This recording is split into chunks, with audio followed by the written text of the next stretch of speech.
चला ध्यान इधर। आज हम लोग का जो कि क्लास 8 का चैप्टर है, क्लास 8 का चैप्टर नंबर कितना शुरू करना है?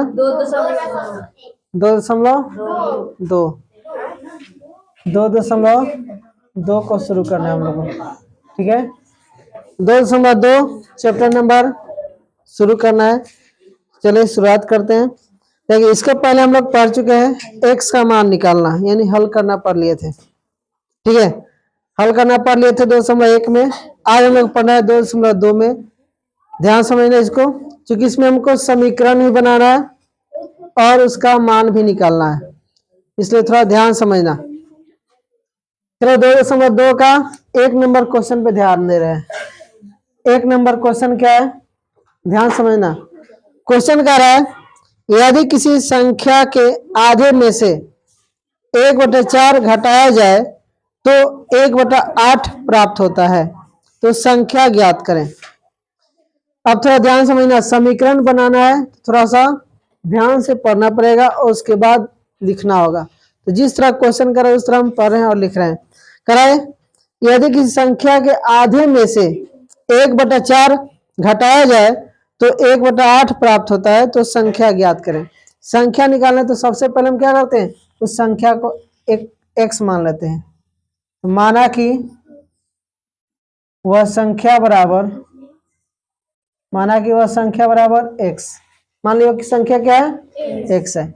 अब जो प्रश्न से हम क्वेश्चन को अब समीकरण बना रहे हैं, ध्यान समझना। ये तो मानने के लिए मान लिए कि एक्स वो संख्या है। अब जिस तरह क्वेश्चन कर रहा है उसी तरह हमको समीकरण बनाना है, तो मैंने समीकरण बनाना। अगर समीकरण बनाने आ गया समझ लो कि सब आंसर सही होगा। तो देखो, फिर से प्रश्न को फिर से पढ़ रहे हैं हम। यदि किसी संख्या के आधे में से, किसी संख्या क्या माने, एक्स, इसके आधे में से, इसका आधा करेंगे तो x/2 हो जाएगा ना। संख्या के आधा, यानी संख्या का आधा हो गया, तो संख्या के आधे में से 1/4 घटाया जाए। कितना घटाया जाए? संख्या के आधे में से इसमें से 1/4 घटाया जाए, तो 1/4 घटा लिए तो कितना प्राप्त होता है? 1/8। तो बराबर में कितना लिखेंगे? 1/8। ये हम लोग का समीकरण बन गया। संख्या के आधे में से, यानी एक संख्या माने थे, इसके आधे में से, आधा की यानी 2 बटा कर दिए, इसके आधे में से 1/4 घटाया जाए तो कितना प्राप्त हुआ? बराबर में कितना आया? 1/8 आया। तो संख्या निकालना है, यानी एक्स का मान अब निकालना है। अब हल कर लो। अब x का मान निकालना है तो इसको उधर कर लो। x/2 बराबर कितना होगा? 1/8 और प्लस कितना हो जाएगा? 1/4। एलसीएम ले लो, x/2 रहने दो, इसका एलसीएम 8। ये कितना हो जाएगा? 1 प्लस 4 दूना 8, ये हो जाएगा 2। ठीक है, यानी x/2 बराबर कितना? 3/8। नीचे 2 से काट सकते हैं ना, 2 चौके 8। तो x का मान कितना आया? 3/4। यहाँ पे क्या लिखेंगे? अतः वह संख्या बराबर 3/4। यही हम लोग का आंसर है। सॉरी, ओके, सही है। यहाँ पे 2 से काट दिए तो 3/4 हम लोग का आंसर हुआ। चलो आंसर मिला लो। आंसर दिया इतना।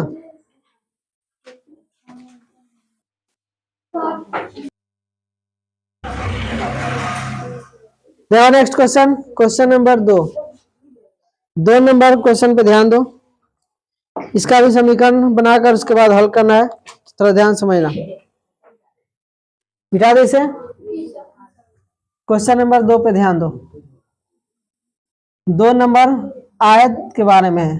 तो आयत क्या है? आयत का परिमाप क्या होता है मालूम है ना? तो उसी के बारे में हम लोग को जानना है। आयत, इसका लंबाई चौड़ाई क्या है, ध्यान समझना। क्वेश्चन नंबर 2 कह रहा है, यदि किसी आयत की लंबाई और चौड़ाई का अंतर 5 मीटर हो, दोनों में अंतर है, लंबाई चौड़ाई में कितना अंतर है? 5 मीटर, और परिमिति 110 मीटर है, तो लंबाई एवं चौड़ाई ज्ञात करें। ध्यान सुना, लंबाई और चौड़ाई निकालना है। तो थोड़ा सा क्या कर रहा है, लंबाई चौड़ाई दोनों निकालना है, तो हम क्या करेंगे, इसमें एक को मानेंगे। इसमें कह रहा है यदि किसी आयत की लंबाई और चौड़ाई का अंतर 5 मीटर है, अंतर कितना है 5 मीटर, तो हम किसी एक को मान ले रहे हैं। माना कि आयत की लंबाई, माना कि आयत की लंबाई बराबर x मीटर, लंबाई बराबर x मीटर मान लिए, यानी x मीटर लंबाई मान लिए। अब देखो लंबाई जब x मीटर मान लिए तो चौड़ाई कितना होगा, 5 मीटर का अंतर है। आप x प्लस 5 भी लिख सकते हैं या फिर x माइनस 5 भी लिख सकते हैं। तो हम चौड़ाई हम जानते हैं लंबाई से थोड़ा सा छोटा ही होता है, तो हम इसलिए x माइनस 5 कर दे रहे हैं। ठीक है, इसलिए कितना हो जाएगा, आयत का चौड़ाई बराबर कितना होगा, दोनों का अंतर 5 मीटर दिया है ना, लंबाई और चौड़ाई का अंतर 5 मीटर है, तो जब लंबाई x मान लिए तो चौड़ाई कितना होगा, x माइनस 5 या x प्लस 5, कुछ भी लिख सकते हैं।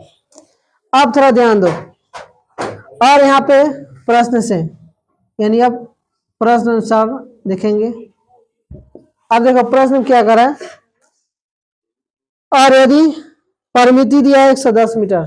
अब यहाँ पे सूत्र लगाएंगे, चूंकि सूत्र क्या होता है, परिमिति का सूत्र क्या होता है, आयत का परिमिति बराबर, चूंकि आयत का परिमिति बराबर 2 इंटू एल प्लस बी, यानी 2 इंटू लंबाई प्लस चौड़ाई, ये होता है ना। अब देखो यहाँ पे दिया है परिमिति का मान 110 मीटर, तो परिमिति का मान, परिमिति के सामने परिमिति कितना दिया है 110, तो इसके सामने 110 लिख दिए, बराबर, फिर ये 2 है, 2 रख दिए, एल यानी लंबाई, लंबाई का मान कितना है x, प्लस बी यानी चौड़ाई का मान कितना है x माइनस 5। अब इसे हल कर दे रहे हैं, इसे हम चाहे तो काट भी सकते हैं, तो काट लो, यहाँ पे चूंकि गुना में कट जाएगा ना, 2 से कटेगा 55 बार में, यानी कितना आया 55 बराबर x और x 2x माइनस 5। x का मान निकालना है तो इसको इधर लाएंगे ना, तो 55 ये इधर आएगा तो प्लस में 5 हो जाएगा, बराबर 2x, यानी 2x का मान कितना आया 55 और 5 60, 2 से काट सकते हैं, तो x का मान कितना आया 30। x का मान जब 30 आया तो लंबाई का मान कितना आया, यहाँ पे लिख देंगे, अतः आयत की लंबाई बराबर, आयत की लंबाई बराबर कितना आया, x का मान, x है ना, तो x का मान कितना आया 30, तो लंबाई बराबर 30 मीटर, तथा आयत की चौड़ाई बराबर कितना होगा, तो यहाँ पे 5 कम है तो 5 कम कर लो, यानी 30 माइनस 5 यानी 25 मीटर, यही हम लोग का आंसर है। क्लियर है, चलो इतना नोट कर लो, बस इसी तरह तुमको एक बार रिवीजन भी कर लेना है, चलो नोट कर लो।